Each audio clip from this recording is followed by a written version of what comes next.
Oil cleansing for oily skin with castor oil. What is oil cleansing? It is washing your face with oil and hot water, and a washcloth. Why castor oil? While castor oil is a great choice for moisturizing dry skin, it's a good cleanser, and can also be used on oily and acne-prone skin. It is purging oil, which means that it can effectively draw out various impurities from the skin pores, stale sebum, dirt, bacteria, and so on. The special benefits for oily skin, which castor oil has, include the removal of deeply stuck sebum from the pores, and the natural astringent property, which reduces skin oiliness.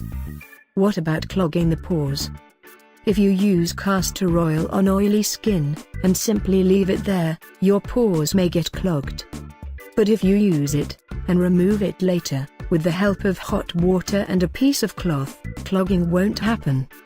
Oil blend recipes for cleansing. Here are 3 recipes you can try, by just mixing all the ingredients. Recipe 1, Ingredients. 3 tablespoons of castor oil. 6 tablespoons of olive oil. 3 tablespoons of grapeseed oil. 3 drops of rosemary essential oil. This is optional. Recipe 2, Ingredients. 1/3 cup of castor oil. 2/3 of cup sunflower oil.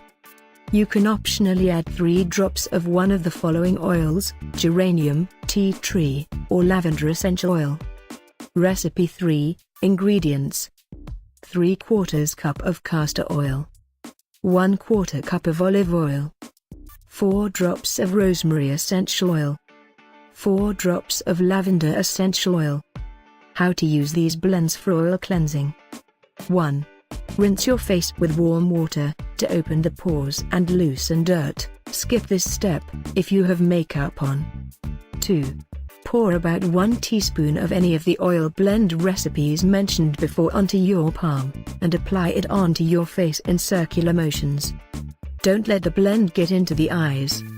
Massage the oil blend for about a minute, then take a washcloth, and run it under hot tap water.